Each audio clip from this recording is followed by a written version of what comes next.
फूफी। हम इन्हें फ्रूटी बोलते हैं और ये अपने आप को फूफी बोलते हैं। हेलो तो बोलो। तू चप्पल खाने वाले काम ही कर, बस तू चप्पल ही खा, है ना। चप्पल खाने वाले काम किया कर बस, और कोई काम नहीं है तुझे।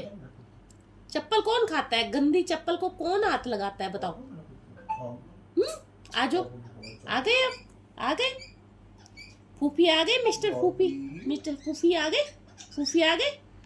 लाडी लाडी लाडी लाडी लाडी लाडी लाडी लाडी